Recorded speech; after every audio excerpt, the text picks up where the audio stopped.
What's up, guys? Welcome to episode 45 of the Jungle Brothers podcast. It's Joe Worthington here, your host and your co-host, Paul Fotofili. Hi.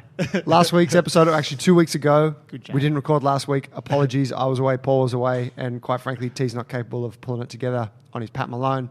However, we had Joel Costello on, old jiu-jitsu buddy of mine, a couple of weeks ago. That was episode 44. That was a super cool episode, reliving how Joel and I came to meet each other, but more so his path through Brazilian Jiu-Jitsu and being quite a staunch competitor and running an academy and all those things. Today we're talking about injury. And before we get into it, I would like to shout out our boy Tree over at Panavore Cafe. They provide the coffee that we're drinking.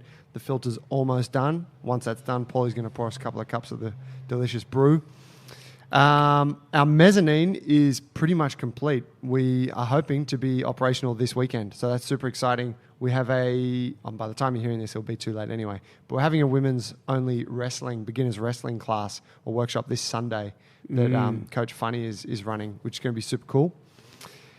Aside from that, let's get into the episode. If you need us, get us at junglebrothers.com or find us on Instagram at Jungle Brothers Movement, and we'd be happy to help you with whatever's doing. Paulie, how you doing, man?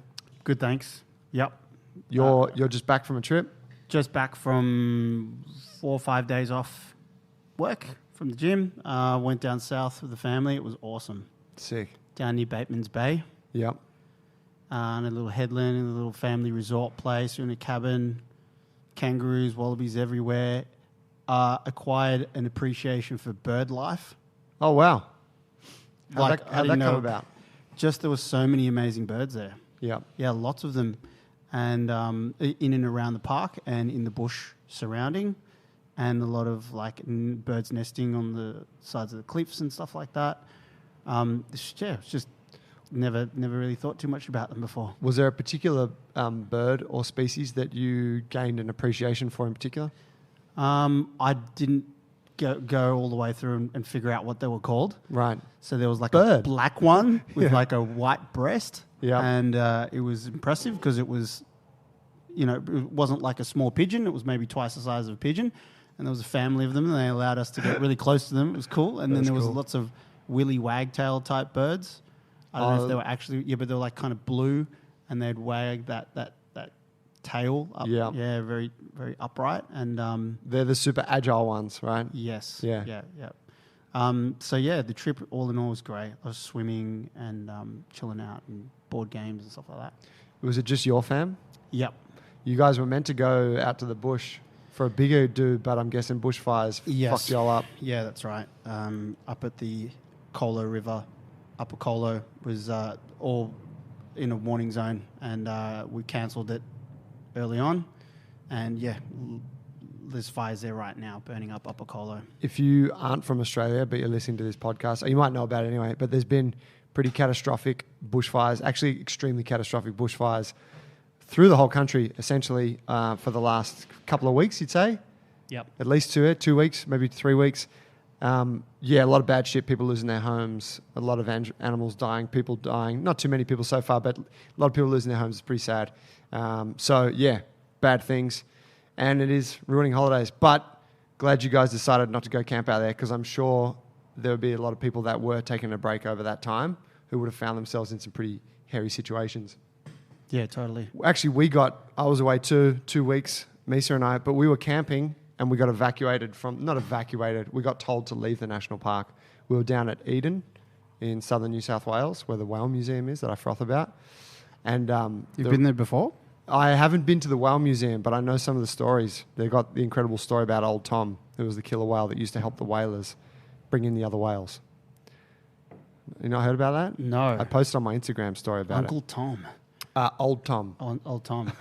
Uncle Tom. Because they're helping out the enemy there. I'll tell you, yeah, so there was a whaling station. It's one of the only the collaboration between animals and humans has been, across many different species throughout time, but this is one of the only circumstances where a killer whale had a relationship like that with humans. But there was a whaling station at Eden, because it's like a big bay, and the Old Tom was the leader of a pack of killer whales. And I don't know how long the relationship lasted for, maybe 30 years or something like that, but he would, when whales, blue whales, there's a whole different bunch of them. But essentially, enormous whales would pass by the bay every year as they do. Old Tom and his pack would force them into the bay, and his pack would keep them sort of at bay, if you will, like hold them up. And old Tom would go to the whaling station, and he'd like bounce up onto the deck of the whaling station and flop around to alert all the whalers, and then he would flop back into the water, and he would guide the boats out to where the pack was holding the larger whales, and they would harpoon the whales, and then they'd harpoon them, they'd bring them in, and old Tom, you can see his skeleton is there. He's got his teeth, his outside teeth are ground down, because he would sometimes, if the boat was having a hard time towing the other whale in after they'd killed it, he would take the boat, the line from the harpoon in his mouth and drag it back to the whaling station for them, and that's what ground his teeth down. But they would feed the tongue and the lips of the whale that was caught to old Tom and to his pack, as that was their payment. Fucking dogs. Fucking dogs. The tongues of those things would weigh like 4 tons. Oh my God. So they would leave the body out there. Old Tom and stuff, I think, would eat their bit, and then they would pull it in and harvest the whale for all the other things. That's incredible. Isn't that amazing? Yeah. That's kind of why I'd want to go there for so long, because I'd heard that story. I was like, man, that's fucking special. It's a bit morbid, but it's wild.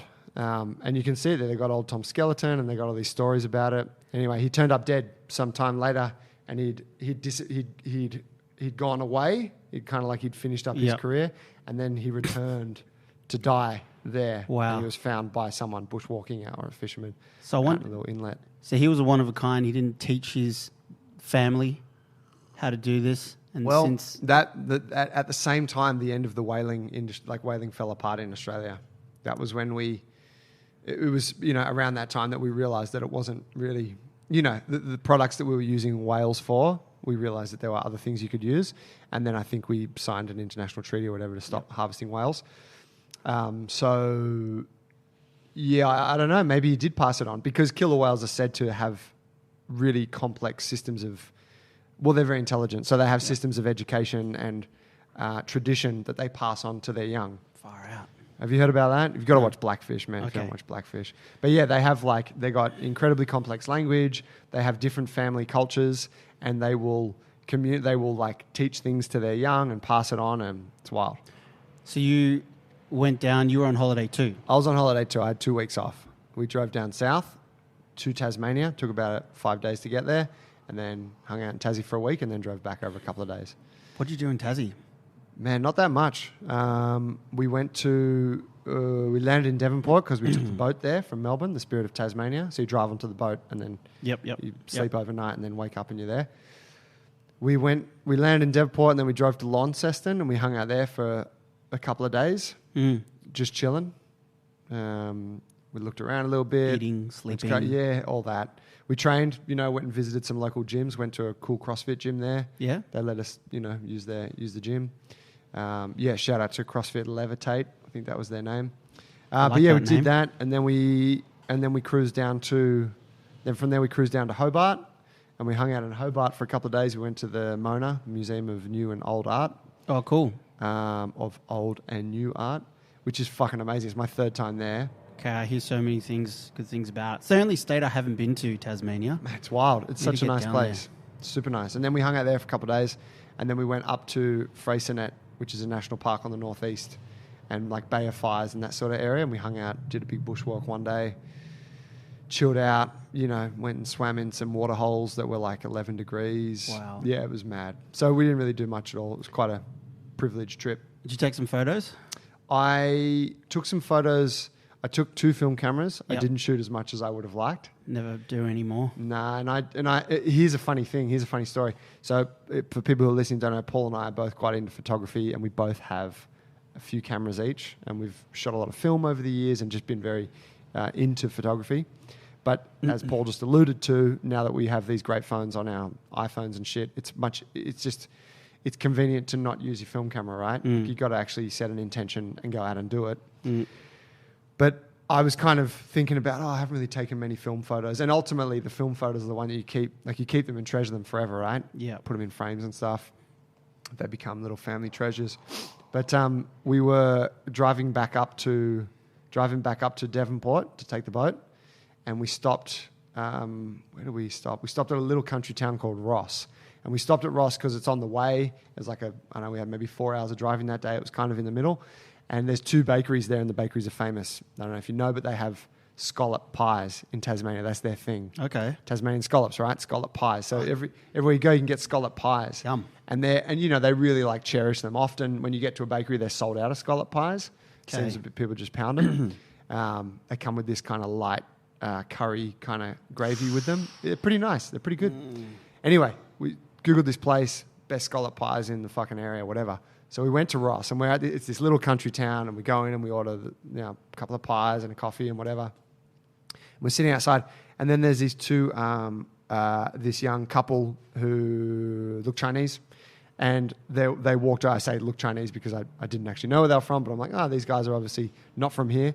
And they're cruising through, and the girl is carrying a Contax T2, which is the same film camera that I have.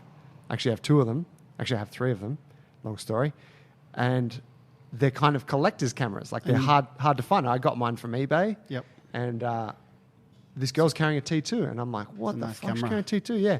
And so they sit down, and he was off, and I struck up a conversation with her about the camera, and she didn't speak much English, so we had a little back and forth. But then her fella came over, and then she told him, and then he's like, yes, do you shoot film or whatever? And I was like, man, I have the same camera, and he was like, no way. And it turns out I had the limited edition one, and he said, I've always wanted the limited edition one. And I'm like, bro, I have that. I'm like, it's in my bag in the car. He's like, no way. So I went to the car. They were from Hong Kong, turns out. And he's a photographer. Okay. And so I went and showed him my camera, and we had this nice little exchange. That's nice. Yeah, and then I was like, so for those last 2 days, that inspired me to take photos with the camera. But I was like, fuck, why did I need to have that experience to remind me, right? Yeah. I had I had my 5D, and my intention was to use it and to keep the phone minimal, if at all. Because the phone, often on holiday, like I don't need to call people and be texting people. It really serves as a camera. Yeah. And often a watch these days, because we don't wear watches, and whether you need to know the time or not, it's kind of what you use it for. Tried that, didn't work. Camera's just like I had my 5D, and what I need to do is get a smaller camera. Yeah, because it was just too big. I have smaller cameras, I just didn't take it. Ended up using my phone for photos. 5D is just too clunky? Too clunky. That's for listeners, that's like it's like a professional SLR camera, right? And we're walking to the water hole, and I don't wear shoes for the week, and I'm just wearing a pair of shorts. Like you have to have a little bag, and it just didn't work. Plus, I don't use that often, and the kids move a lot faster than they used to, so it's not really easy to get photos of them anymore. They're sick of me taking photos. As soon as the camera comes up, they often run away. So I need to be more stealth-like with my phone. Yes. So there'll be another camera purchase coming up soon. Well, that's super interesting, right? Because the phone camera does allow you to snap really discreet photos. Really discreet. Because people are so accustomed to phones just being waved around everywhere. Yeah, totally. Whereas you wave around a camera only does one thing. Correct. So people are instantly like aware. Yeah. Yeah, no. So I love the phone for that. But something in between, something like... something digi? I'd say digi. Something digi and small. Yeah. The Contax would be nice. Digital version of that sort of body. Yes. Injury? Injuries, man. We're talking about injuries today. This would be our second podcast on injuries. I think we did one last year, or maybe probably last year or a year before that. Yep. It's a pretty timely thing. I busted my knee up a couple of weeks ago. Mm-hmm. Currently dealing with that. And Paula, you suffered a pretty catastrophic Achilles injury. Achilles. A year ago now? R. Kelly, the R&B singer. You know him? No. Like R. Kelly. Let's talk about him, bro. Guys, what do you get done for? Not pedophilia. Yeah, pedophilia. Yeah. He's in a lot of trouble. Yeah, sexual relations with females. Minors, that's it. But I did do my Achilles, a year and a half ago? Year and a half ago. So you ruptured your Achilles, you snapped it. I ruptured it. Yes, it was all but one little fibre connecting the two ends together. So technically it wasn't a full rupture. but you know It's as good as done. As good as done. They clean that little fibre off before they sew it back together anyway. So I did that. So I'm a year and a half on. From that surgery, and it's feeling pretty good. I know that because I barely think about it, and I know that it doesn't hold me back from doing anything. Subconsciously, consciously, I probably wouldn't want to do a few movements, but it's feeling pretty good. I'd say it's still not a completely balanced from one side to the other. So a lot of that chain there is still lagging a little bit. Calf-wise, hamstring's pretty good. Yeah, but it's not too stable on that side. Still working on that. A lot of unilateral work, pretty much only unilateral work whenever I do any lower body type stuff. So it's doing okay at the moment. Yeah. The thing that I really like to do is the martial arts and the striking, and that was slow to come back. But this last 3, 4, 6 months or whatever, it's been feeling really good, especially with those teeps and those kicks where you're really doing a single leg calf raise. It's dynamic, you're twisting. And, I could throw them out, but it was very rare that I could control them and come back to a balanced position. And that, and when it's the injured... on standing. Yeah, exactly. Yeah. The standing leg. Yeah. So that's feeling a lot better now. So I can pull them a little bit more, and just come back to a meaningful stance and keep. How did you bust it up in the first place? I busted it doing Ninja Warrior. I was at a Ninja Warrior course. Funny story. It was my kid's school holidays, and he wanted to go out to this Ninja Warrior place he'd heard of, and his school was going out there in like holiday care. It was called Ninja 101. It was out west. So we went, him and I, and his school was there and his friends were there. He missed out on the booking, so we went there. I took him, and anyway, kids were playing around. I was there supervising.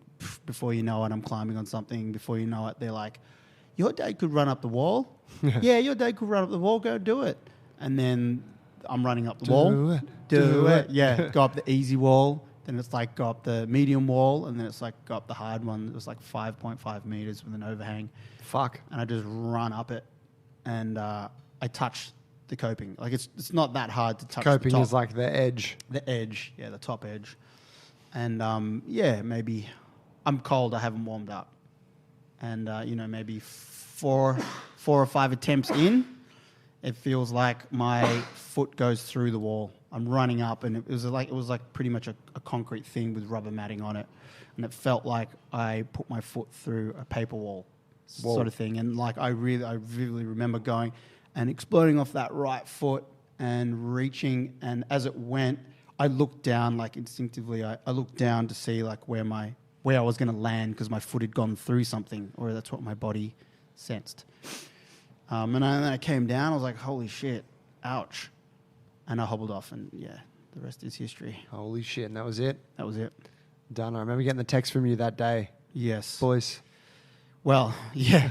My mother-in-law had to drive out with her partner because I couldn't drive the car. Your right foot, right? Yeah, couldn't drive the car back, so I had to like hang out at the joint for a couple of hours. She's awesome. Her and Fred are awesome. They came out and they drove my car home, and Falco and I home, and Falco got to play for an extra 2 hours at Ninja Warrior. He loved it, and the people there were really good about it. But yeah, that was the story of it. So since then, from then I went to the physio. I went and saw Nick at Active RX here in Maroubra. Shout out. And and they were like, this was the very next. I rang them when I was there, and they were like, come in first thing tomorrow morning. They assessed it. Took them about 2 seconds to assess it and go, you need to go. You've probably done your Achilles. You need to go to the hospital. So I went to the hospital, I think that day. Went straight there, and they diagnosed it. They do an MRI? Or do they just do a couple little physical tests? A couple of little Try physical jumping on one leg tests. for us, Paul. Yeah. It's going back now. It is going back. I did have a ultrasound at some point. Right. Yeah. 4 or 5 days later, I was getting surgery. Okay. It was a pretty quick turnaround. That was the public system. I was stoked.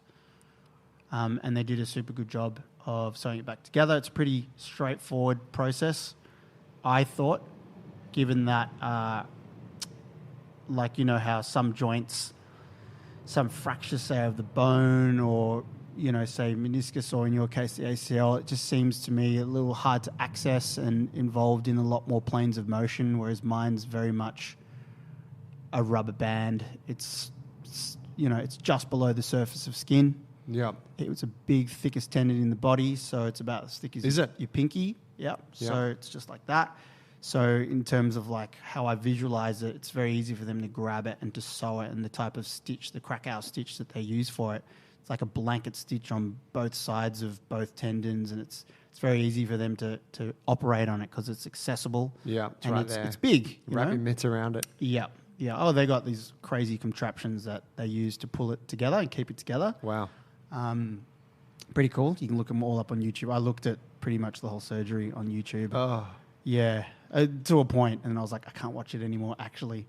And yeah, the operation went well, and sewed it up. I was in a boot, you know, and I was in a cast as well, just like a top cast that kept my foot with my toe pointed down into plantar flexion, so I wasn't lengthening it for a certain amount of time. And there was wedges in that boot to keep me in that position. And over time, I built strength, started bearing weight, took the wedges out, and rehab started from there.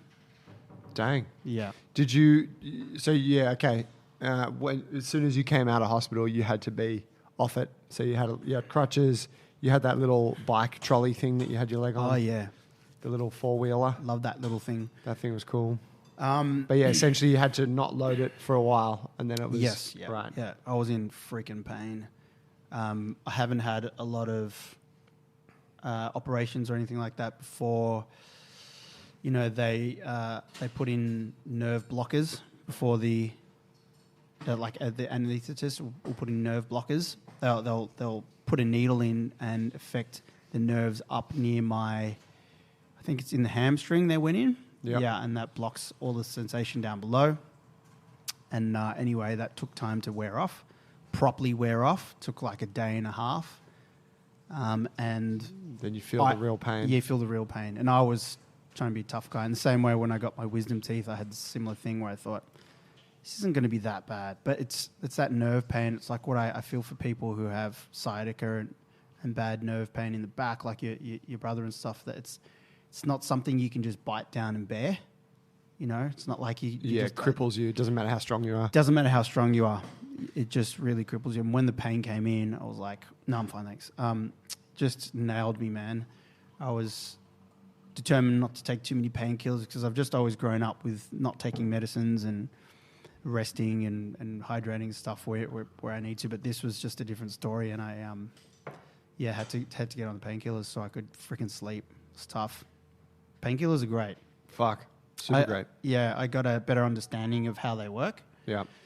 Just in a very basic sense that, say, if I never had any painkillers and I had this surgery and I had a 6-inch gash in the back of my heel, like someone had just been having surgery in there and it was like an open wound, if I never had the painkillers, then I would barely be able to stand up for a lot longer.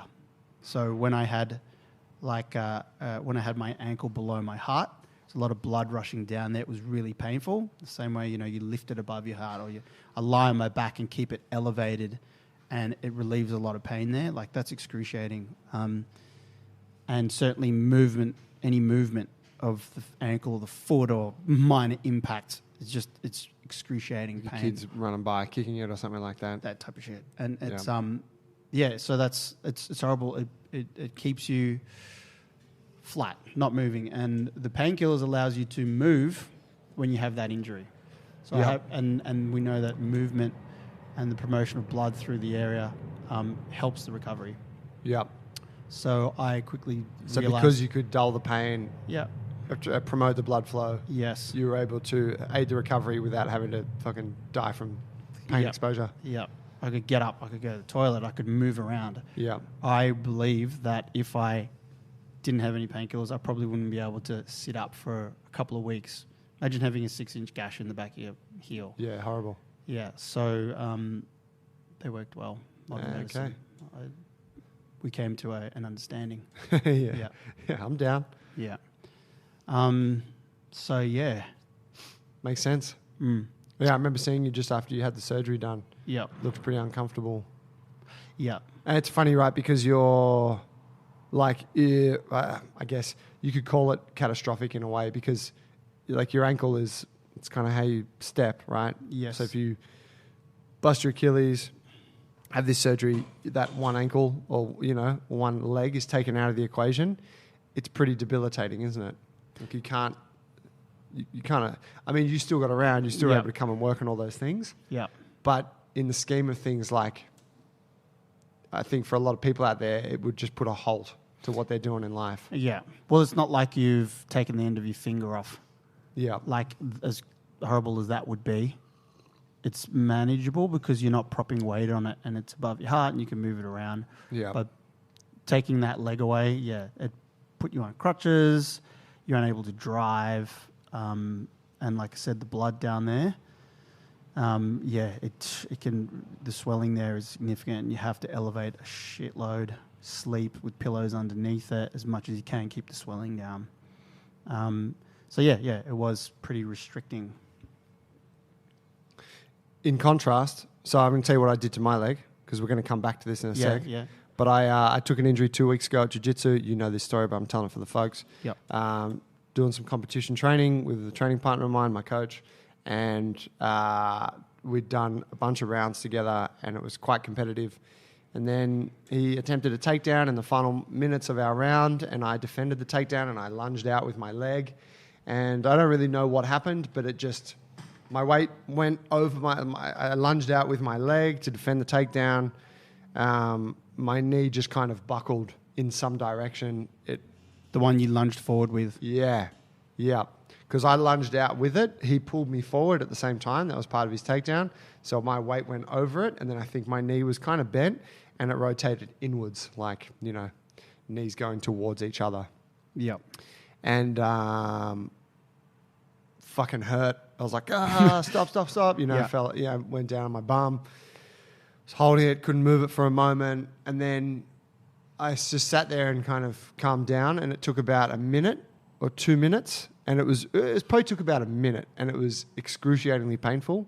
Yep. And then after that minute passed, it was fine. And I could move it. I was like, it feels all right. And I got up and I walked around a little bit. And I'm like, yeah, it feels okay. And I could kind of squat and stuff and straight. I'm like, well, it's not bad. And, no one knows what the fuck's going on in those situations. But I was like, oh, you can squat with it. Like that's a good sign. And I'm like, yeah, it is a good sign. And then, and I actually did the next round. I was like, you did? I'm going to sit this round out. Yeah.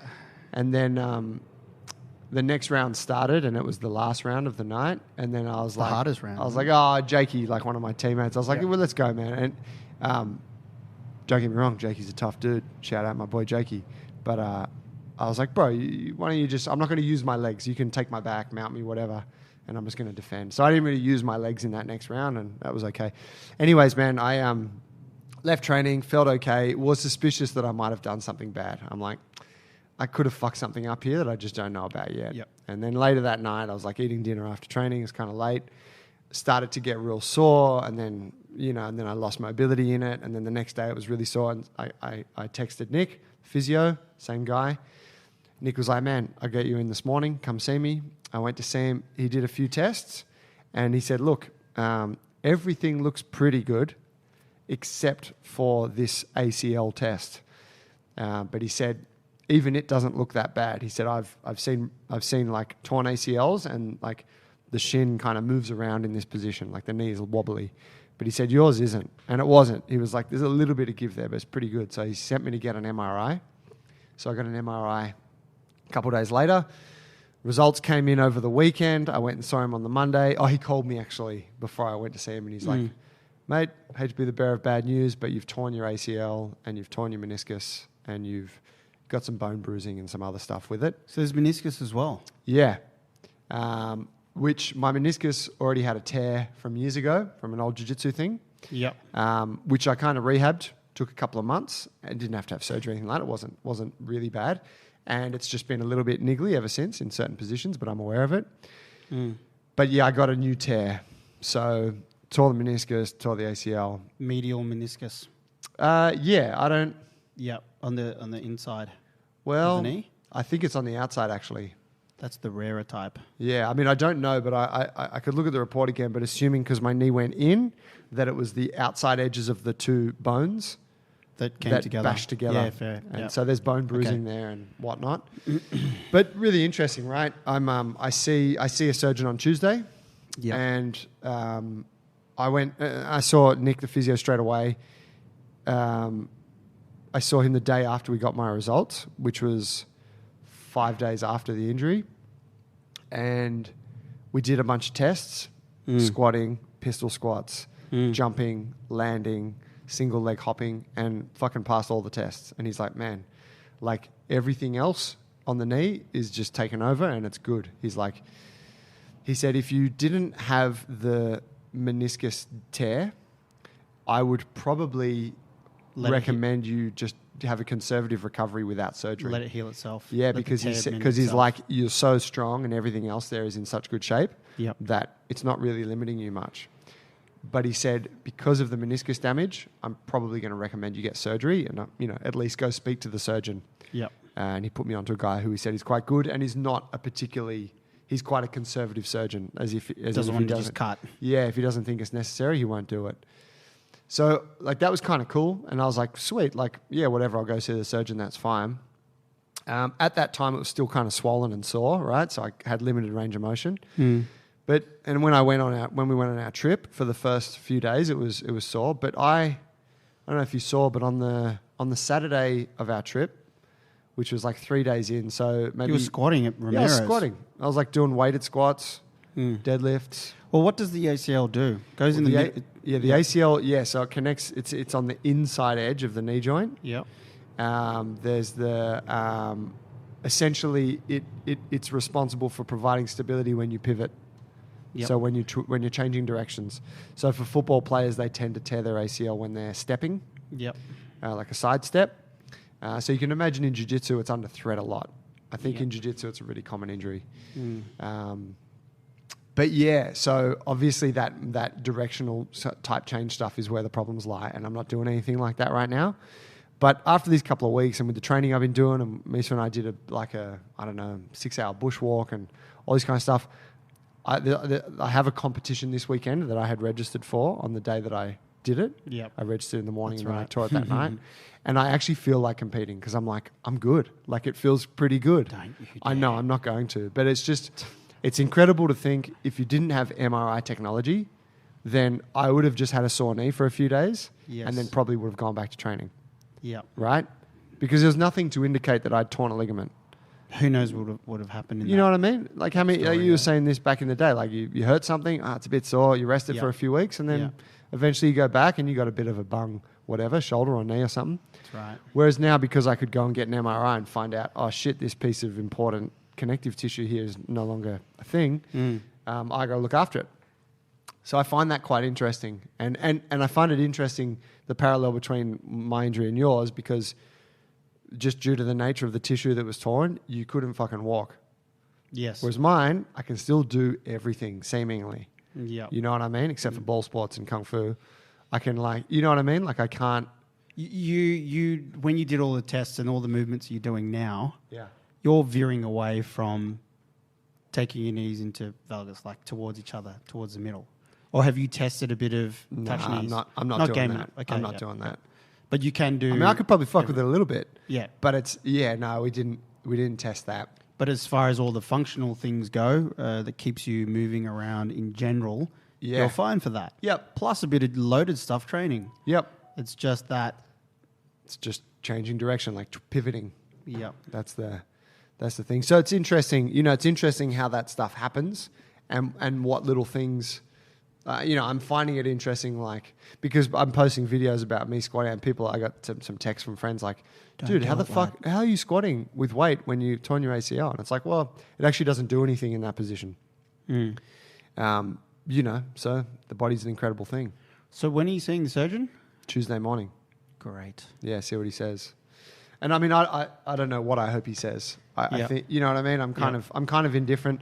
I guess I'm in a good place now because I can still kind of do a lot of things. Yeah. If I have a surgery, then it's going to mean there's a lot I can't do for a period, right? While it's recovering and while the tissues are grafting back together, that's going to hurt mentally. Yes, yeah. But whatever. But as you said, handstands are back in. Handstands are back in. It's the year of the handstand. You're the handstand again. Get ready, Instagram. Yeah. Yeah, that's right. So let's go to that piece then, which is the mental effect of it all. Because I guess what I'm I'm thinking about it a lot, and I've already projected what my training is going to be like for the next 12 months, because it's a potential. I think my physio said it's 9 months till you're doing jiu-jitsu again. So from when you get the surgery, it's 9 months until you're back on the mats. 9 months till I kick a soccer ball, blah, blah, blah. So I'm like, all right, that's obviously, a kick in the nuts. Because you don't kick soccer balls anymore, bro. But I fucking can. Okay. Right? I had to. I used to be able to kick the doors off 69 caddies. But I went to training last night and was at the gym, and everyone's prepping for the comp this Sunday. And it was like mad energy. And I'm like, fuck, this sucks. I really want to compete. And I know I really want to compete because I can't. I didn't really want to compete when I was healthy. Yes. I was just nervous about it. Yeah. But now I'm like, oh man, competing would be so much fun, like the stupid things You don't our know mind what does. you've got till it's gone. Exactly. But so this thing that happens in your mind where you get injured and then all of a sudden all of the things that you can't do flash before you. And talk to me about that, because I think you had you seem to have a unique experience in your situation.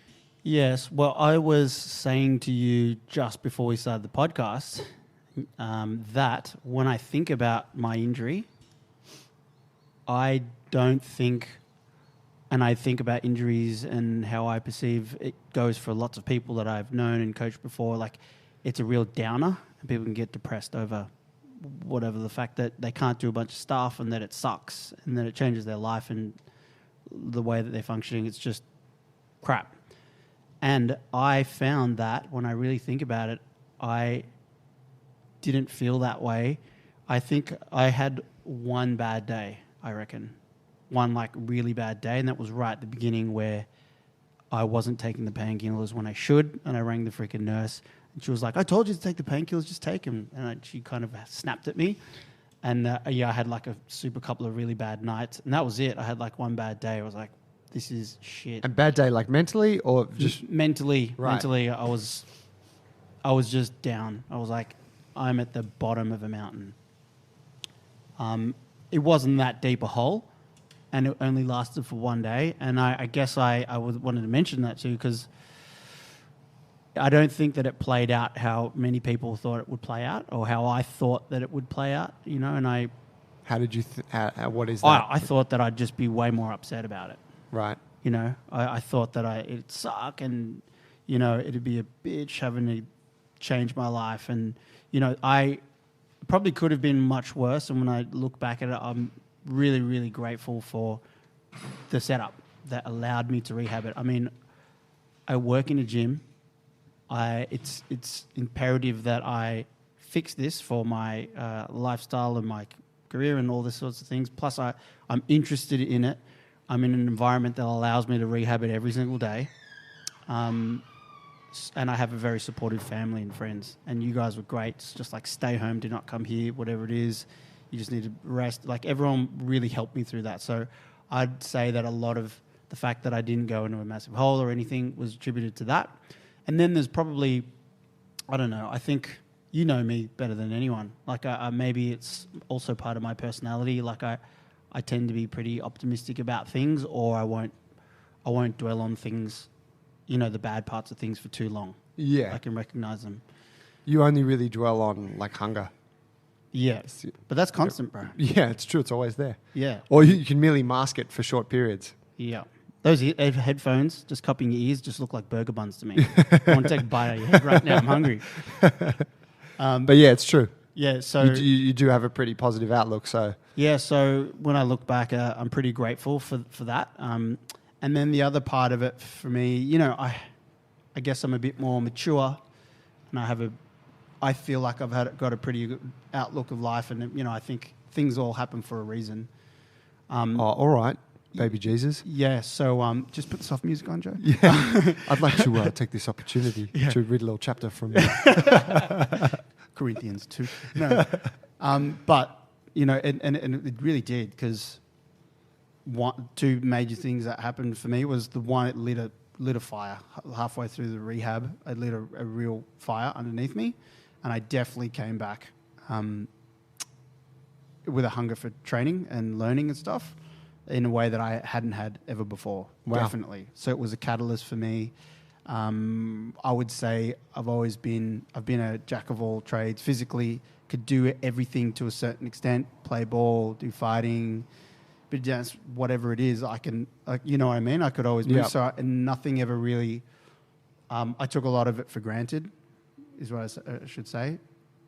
And so it lit a fire under me. Second thing it did was, it put me through a really cool experience that allows me now to understand injury better for clients, people that I'm coaching and stuff like that, and just putting me through a process that I couldn't avoid. And so it had all in all, I'm thankful for that thing that happened to me. Yeah. And hasn't had any long-lasting effect at the moment. So I think I had a really good rehab, and thank God we do all of the stuff that we do here. Because during the time that I was injured, and still to this day, like I hear stories of Achilles, and whenever there's something to do with the Achilles, like my ears prick up, and when I had the injury, all the stories come to you. Yeah. So you hear a bunch of stories, and there's a bunch of kind of horror stories out there. And it's like I said, it's great that I could focus on it for so long in this sort of environment, strengthen the bits, and then test it, and have the with our approach, it's very much pushing things towards their limits and working everywhere else that there's not pain, whether that be around the immediate area or in completely other different areas of the body. And I haven't read any papers on it, but all the people that I've spoken to about it say that, the fitter your body is in all other areas, the better your recovery, and that's pretty much what I did. So I focused on upper body, and it was the muscle ups and nailing. I've always thought my pull has never been great. My push has always kind of been good, and that was like part of what I really wanted to do, was work on my pull and the mobility of my shoulders, and they are in a much better place today because of that time that I had to play with them, and yeah.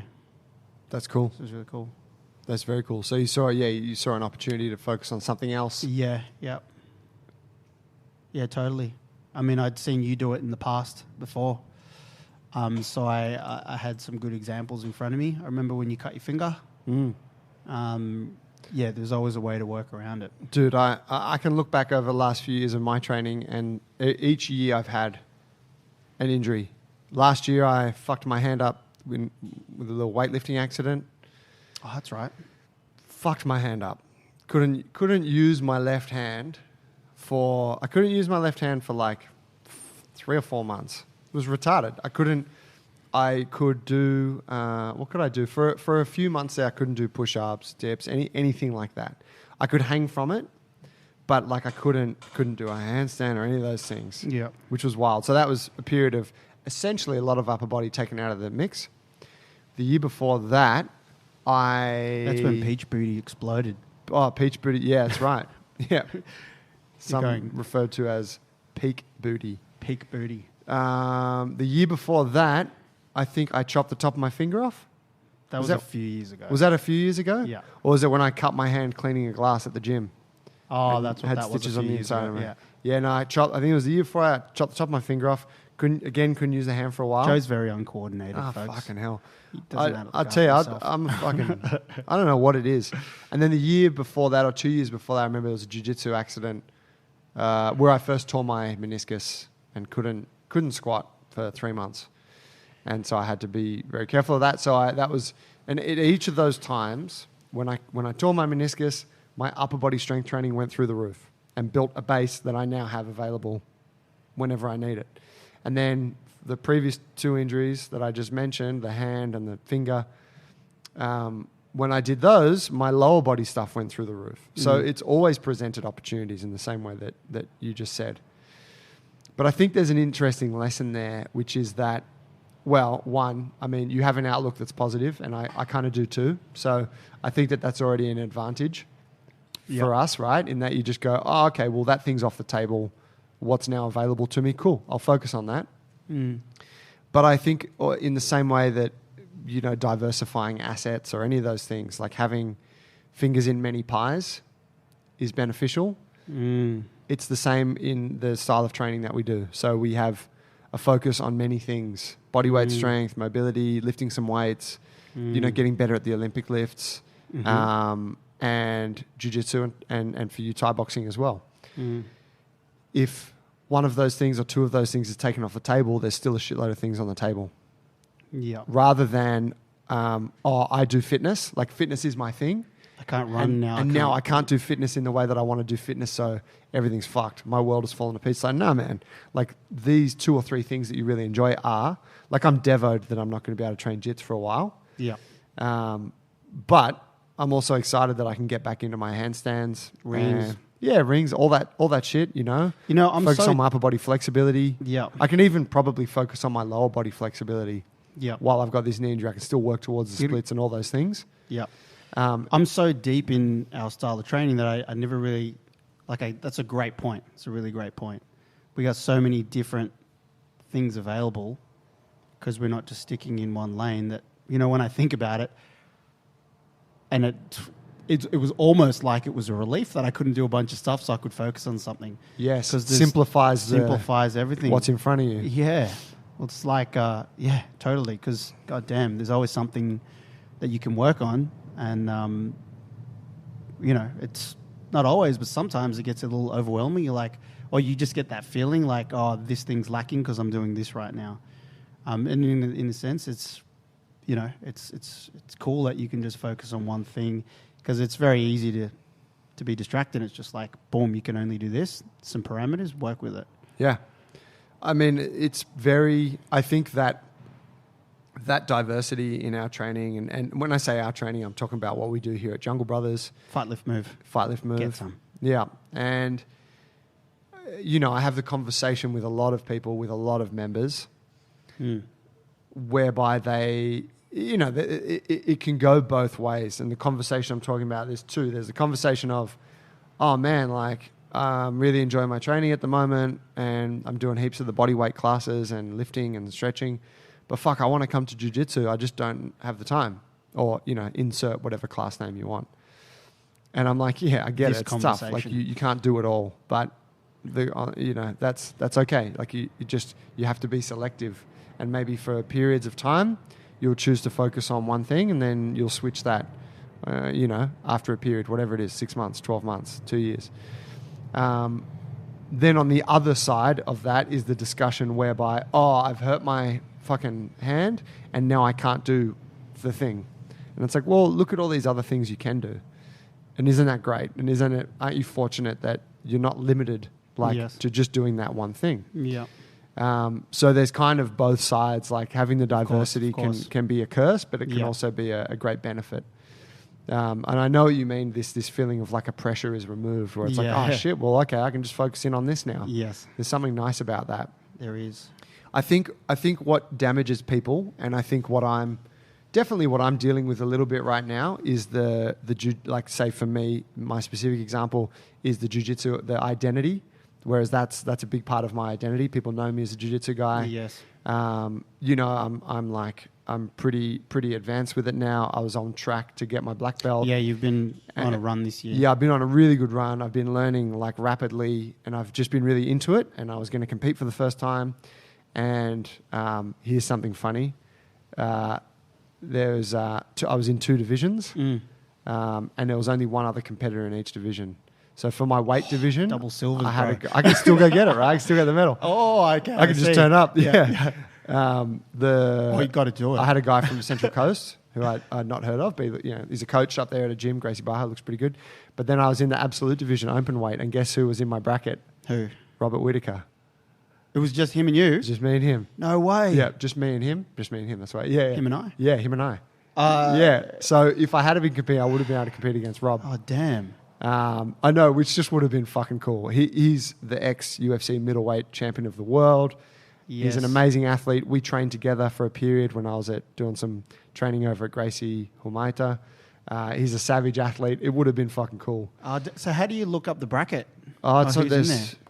Just look it up on the comp website. Because it's today. Yeah, it's coming up. It's like now. Yeah, it's on Sunday. it's So live. they've closed registrations Yeah. last week or whatever. Oh, damn. Yeah. So, so all those little things, and then going to the gym last night, and the guys were all prepping for training, and I'm like, fuck, this all gets put on hold. My progress towards the black belt, my interest in competing again, all that stuff, it's not happening for a while. So that kind of sucks, right? And I think this is the mental thing that people grapple with. It's like, I love running, and now I've got plantar fasciitis, and doctors told me I can't run for 6 months. Yeah. Fuck, the sky's falling, right? So when the activity or the sport you do becomes part of your identity, and then it's taken away from you, what do you do? Well, tell me more about how you feel. Well, I mean, I feel like I'm obviously a little bit bummed about it. But the immediate thing I looked at was, well, what involvement can I still have in jiu-jitsu? Obviously, I teach it here, which is, so it's still going to be a huge part of my life.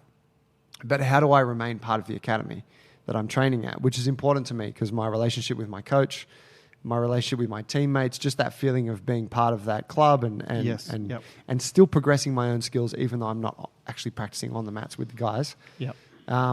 So I'm like, all right, I'm just gonna show up a couple times a week, and I'm gonna keep going there, and I'm gonna go there, and I'm gonna participate in the class. I'll do whatever part of the warm up I can. Yep. And then I will watch the technique part, and then when everyone's drilling technique, I'll probably just sit off to the side and stretch. But I'll have moments to catch up with my coach and chat with him, and maybe sometimes I can drill an element of the technique. Yes. Or maybe sometimes I'm just stretching, but I'm there, and then the class finishes, and I'll bow out with the class and high five everyone, and I'll have got some stretching in, and I'll have learned some shit. I just won't have been drilling it and rolling, right? So I will accept that it's not going to be ideally what I want it to be, but it's still going to be something. And I think that that's really important for people, like, not necessarily with, say, fitness training, right? Like you're not going to go and watch a weightlifting class necessarily, or watch a strength and movement class. No. But there's always something you can be doing at the gym. You can, like here, you can always come in, you can always work on something. We'll always give you a program. Come and see something us. You can follow, right? You can always, fuck it. I busted up my leg. I'm going to go to the handstand class with Marco, and I'm going to focus on what I can do in bodyweight class, and I'm going to do some strength training for the upper body, or, vice versa. I'm going to go to the weightlifting class. Whatever it is, there's always a way to manage that and still stay connected to the fabric of that thing that you love. So I think so what I'm saying is there's a couple of fabrics I'm part of. There's obviously here at JB, but there's also where I train jiu-jitsu. For our members, it's here at Jungle Brothers. Like, they want to be a part of this community and a part of the culture. You can still do that. It's you don't have to stay at home and be on the couch. Maybe you can't get involved in everything, but you can do something. Yeah. And that's the message we deliver to people here. And yeah, I think it gets through to most folks.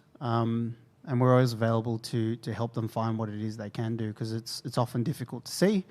I mean, for us, we're immersed in it, but for the regular folk, they're just coming in for 1 hour here, 1 hour there type thing. So I know I've helped a few people in the past, and yeah, I mean, there's for me, it's quite easy to think of other things to do. Yeah, so I guess it's that thing where if you have an injury, you got to go ask someone who might know, who can help you find out what that thing is to do. Yeah, talk to a coach. Talk to a coach. Hell, I was doing juggling when I had my injury. You were. I remember you bought all those fucking juggling balls. Yeah, I got better. Yeah, and I learned it. Yeah, and I learned a balls. different technique. Yeah, juggling was quite cool to do in my rest periods, and that's skill, that's eye coordination. Hand-eye coordination, and there's always something, right? Yeah. Something. Yeah, I mean, it's yeah, I think it really comes down to you got to look for the opportunities Yep. in that situation, and you also got to acknowledge like say I'm really into running, and I bust my leg up and I can't run, and it's like fuck, that's that thing I love doing. It's like, well, yeah, you love doing that thing now, but it doesn't mean that you can't fall in love with doing something else. You know, and if you expand your view, and instead of like taking this kind of like very Here and low now. helicopter kind of running's what I love doing, if you pull that helicopter out further, like actually I enjoy physicality and I enjoy moving and I enjoy being able to express my body and getting a sweat on, and you know, maybe you enjoy running by the coast and you love the fucking salt spray and all those things. Well, running for a lot of people is just that time away Yeah, where it's just a mental health thing. Well, a lot of exercise is. it is, right? But yeah, it's Sure. that meditative kind of repetitive thing. Yeah. So, well, dude, you The can, practice you of- can, I'm sure you can find a way to get some of those things Yeah. from other things, and it doesn't mean that you tap out from that thing forever. It's like, hey, just for now, doesn't mean you know, it's the difference between taking a year off and sitting on the couch and getting super depressed about it and, you know, becoming bitter, or Taking up using that- swimming. yeah, finding an activity that you can do that's going to bring other benefits, so that when the time comes that you can return to running, Yeah. jiu-jitsu, whatever it is, you're like, fuck, I've picked up some other skills and I'm now in a really good place to get back into this, and I'm feeling good and healthy, and you know, I'm not like starting back from square one. Yes. Yeah. Totally. Yeah. I think an important part of is replacing it with something else that's positive, instead of not running and just battling, say, the void, and trying to stay optimistic about it, but also replacing it with a practice of something. Yes. You know what I mean?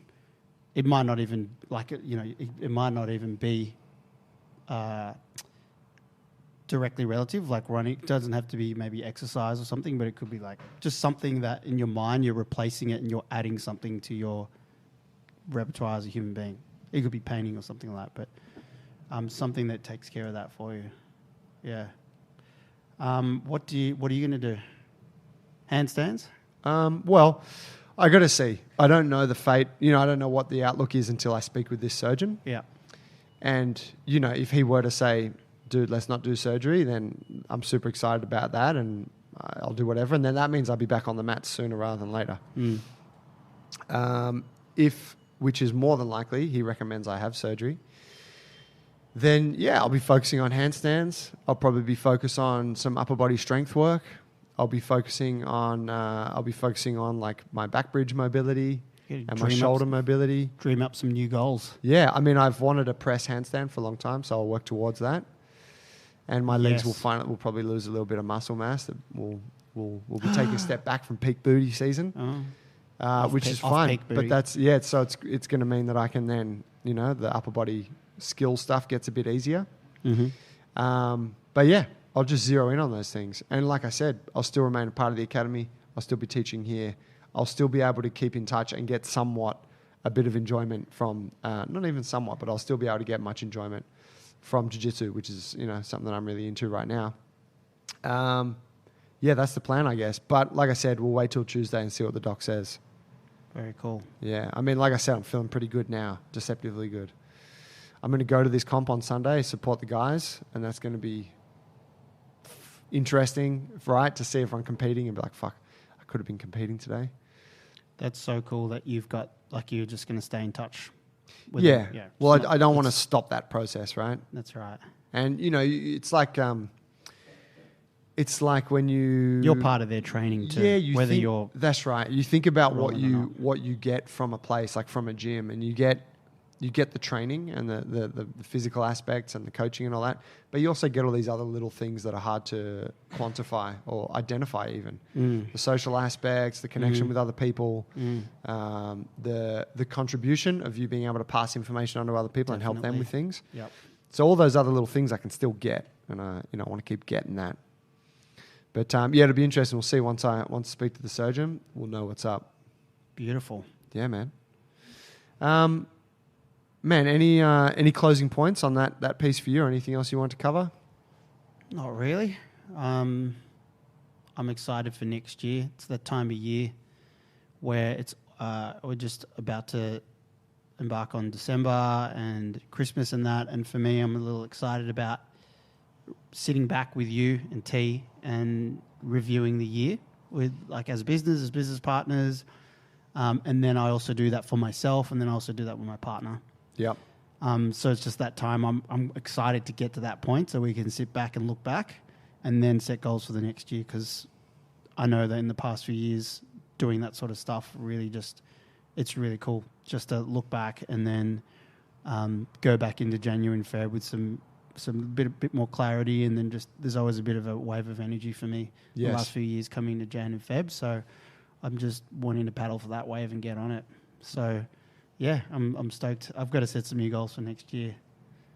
Fuck yeah, don't we all? Yeah. You And talk training goals, life goals, bit of yeah, a everything. bit of everything for sure. And it's been a pretty big year for us here. We've got this mezzanine here that's just being finished, as you said, and that's just going to have a whole bunch of stuff available to us. I mean, we set out to make a gym that we just want to train in all the time, and we're going to achieve one of those goals years ago, which was have a full timetable of jits here that we can walk down and have a good, width of belts in there, different experienced people there, and we can just go in and train straight after we finish work, and we can have that available to us with a full schedule timetable. So next year I'm keen as I've been loving the jits since we started bringing the gi in, and yeah, I'm just looking forward to next year. Yeah, it's going to be cool, man. I'm excited for it too. Grade me, bro. Great. Yeah, so Show me your fucking dedication, bro. yeah. Now that you've asked, you get reset for 1 year. Yeah, I know. I'll roll without the mats, bro, without the fence at the top. Whatever it takes. It's fine. No, So- I'm super excited for that too. And we're kicking that off. We're going to be kicking off our full-time jiu-jitsu schedule in January, early Jan. So once we come back from the New Year break, which is pretty short for us, things are going to heat up.